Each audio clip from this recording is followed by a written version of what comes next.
People are so funny when they start to see that you're not backing down and that you are going to continue to strive to not eradicate excellence, to not eradicate the hunger that you have for a better life and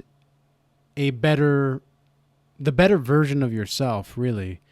Because that's what we're all trying to do, at least those that are on the self-improvement and self-discipline journey and the spiritual path, the narrow path, is that we are just striving to become the best versions of ourselves.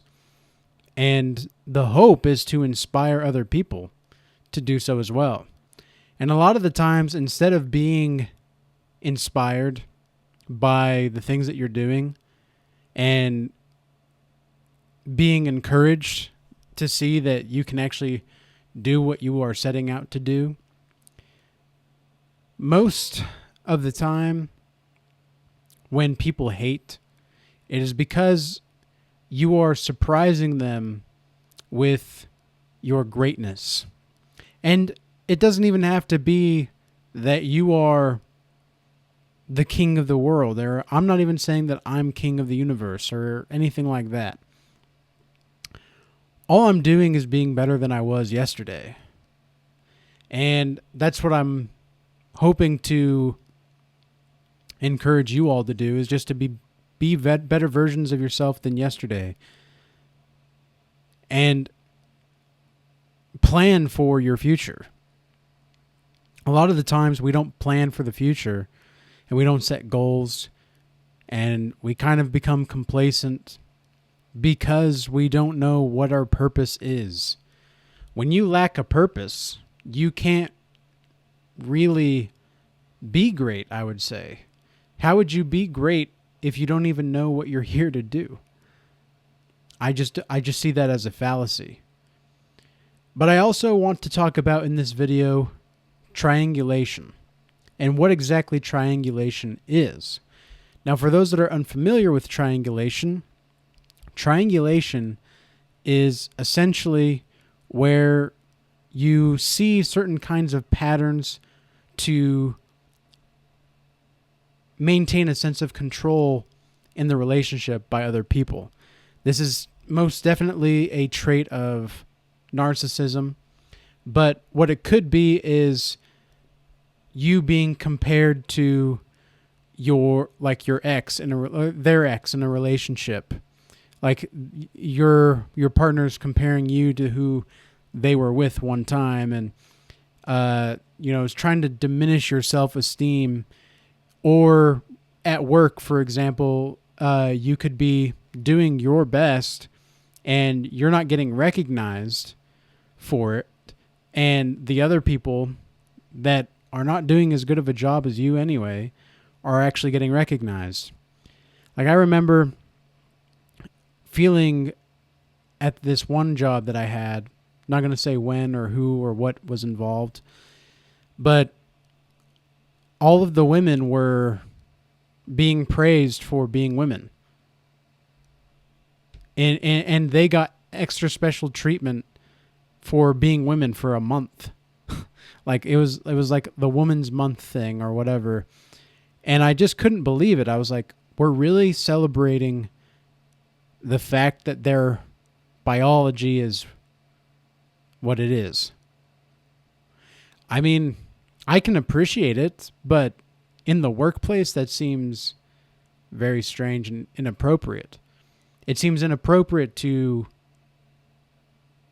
praise somebody because of their biology and not for the work that they're doing in the workplace.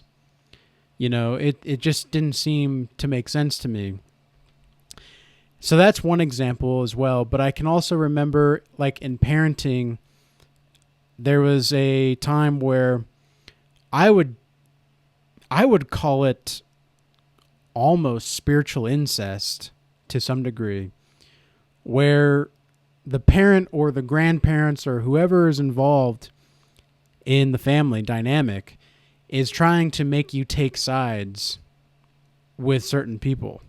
I remember this happening in my family a long time ago, and this is one of the reasons why I'm in limited contact and no contact with a lot of them, is because I don't want to take sides. I'm on the side of logic. Like, I'm on the side of logic, and I'm on the side of team healthy, right? I'm on the side of spiritual wellness and health. And whatever that does not involve on that team does not need to include or involve me. So when people try to make you take sides, that can be very difficult. But one of the ways that you can combat this is, because it is highly passive aggressive and it can cause this scapegoating mentality in your dynamic or whatever relationship you are in, you have to remember that this is not exactly about you, right? This is not exactly about you, because these are the toxic individuals that are trying to insist that their lack of honesty is going to help them in life. That is not true. In fact, I always say that honesty is the best policy. I don't see why it wouldn't be. Why would being truthful be wrong at any time? Now, of course, there's a time and place to speak the truth, I suppose, but generally speaking, for the most part, if you are needing to express something, your spirit longs and yearns to express something in the most true form, then I encourage you to speak it, because that's the only way that something's going to happen. And sometimes you're going to have to say, to hell with the consequences, because what I have to say is more important, because the pain of not speaking what I need to say is more painful than speaking what I need to say. That's when you know that you have to speak on something, is when the pain of not speaking is outweighed by the pain of speaking. And sometimes it's better to just speak the truth and live with the consequences, because at least you know that you did something that you felt was right to do. So how do you get through the triangulation? Well, yes, remember that it's not about you. Don't try to take any side except spiritual wellness and team healthy. And if you need to, recognize that this is a manipulation tactic. And if you're experiencing this for the first time and you need clarity, then you are going to have to talk to people that are aware of this. And one of the ways that you can do that is by actually researching what's going on. I remember when I first learned about narcissism, everything started to make so much sense in my life. From the engagements that I had with my family, from the engagements that I had with other people growing up, it was just like, wow, this is so, like, everything is making so much sense. I can finally put a word to what is happening in these crazy dynamics and these crazy relationships. Like, I didn't understand why people would want to be so manipulative. Like, it's actually more work to not be direct in your conversations, and it's more work to not be honest. Number one, you have to remember less. Number two, you actually have integrity and you have honor, and that's going to be more valuable than any falsehood that you try to hide behind. And then you also have the understanding that some people are going to want to almost collectively mob you. Now, this is going back also to being a targeted individual. This is something I've talked about in other videos.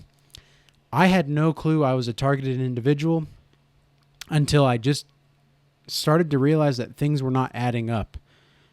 And I was too naive to, at the time, to believe that there were actually groups of people that were trying to destroy my reputation. I couldn't believe it. I was like, there's no way people would go through this much trouble to focus on somebody else. There's no way. Boy, was I wrong. I was so wrong. There are definitely people in the world that they will so much focus on you that it's almost like their lives don't even matter. It's destroying yours that matters to them. That's crazy. And that's evil. That is pure evil. And that's what being a targeted individual is. This is part of being a chosen one as well. When you are on a spiritual path, when you are keeping on, and you are continuing to surprise and shock people with your results, some people are not going to like that because it reminds them of how little they're doing. It reminds them that they are not putting in that actual work. And so how do you navigate like the the collective mobbing mentality? How do you contact and conflict with the collective bullying tactics? You either have to go no contact and completely disdain it and just treat it as if it's something that doesn't matter to you, or you can set a boundary and then provide consequences. But when people are hating on you and when you're a targeted individual, it's going to be very challenging and difficult to set a boundary with an unreasonable, unlearned, and frankly, an idiotic individual. I'm not saying this to be harsh. I'm saying this because it is the truth. They are idiotic. They care more about destroying somebody else's life than their own life, making their own life better. That's idiotic. That is so crazy.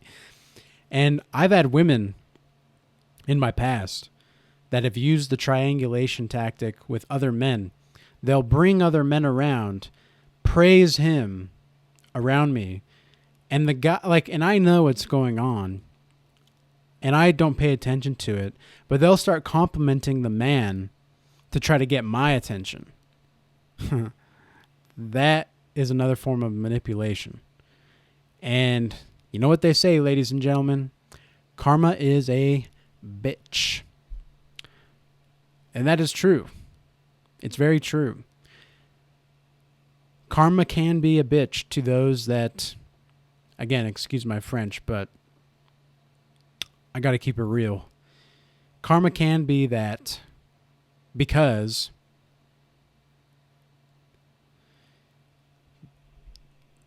the fact that you're not paying attention to the mind games and to the psychological craziness of the woman is what gets them irritated. They get irritated because you're not falling into the trap like 80% of the guys do. Because out of those 80% of the guys that do fall for that trap, I would say 50 to 60% are the players. Actually, that's false. 50 to 60% are the betas, and then 20 to 30% are the players. And then the other 20% are the actual people that are healthy and just walk away from the situation. Because what are you going to do in that situation where somebody's trying to manipulate you and they're literally using other people as a pawn to try to get your attention? And women do this. Like, don't get it twisted. Women will do this with men that they like as well. Women will try to use beta males to get the attention of alpha males. It's fucked up, but that is the game. That is the game that they play. And women play games and men run game, right? So men will run the game of acting as if they are with more women than they really are to make it look like they're desirable. Because this is something else that we have to realize as well, is that desirability is a social construct. And people only have to believe that you're more wanted than you really are sometimes. Me, myself, I just keep it real. I just speak the truth and I go from there. Because in reality, when I speak the truth, it helps me weed out the people that don't really need to be there. And it helps me attract the people that are actually meant to be there. And I actually find this to be the most, I guess, desirable characteristic about speaking the truth. Is that you attract exactly what Jesus wants for you in your life. And it is exactly what it is. And so why would you do anything else? And why would you sabotage a potential relationship or business partnership for the sake of trying to get attention? Like, this is so crazy. I hope people start to understand the significance of true spiritual health and not just healthy body, healthy mind. I actually have come to really despise that quote because that is just not true. It is very true that a healthy body can improve your mind and make you sharp and more connected to your inner strength. But if you don't have spirituality, none of what you do physically is going to matter. So, with that being said, I hope this message was useful and insightful. And if you'd like to book a consultation with me, please email me in the link below to my email. And if you also want to check out the regalchange music channel, I've been posting some new music for the past few weeks there. And so you can go check that out as well. And that'll be in the link below. And if you support content like this, please comment or like or subscribe to the channel. I really appreciate you guys. I think we're getting a lot of traction right now, and we're definitely on track to hit certain goals. And I've got a few things in the pipeline that I'm really excited to share with you guys. But as always, I want to let the results speak for themselves, and I'll work behind the scenes until the results speak for themselves and the actions speak for themselves as well. So, peace be with you. Till next time.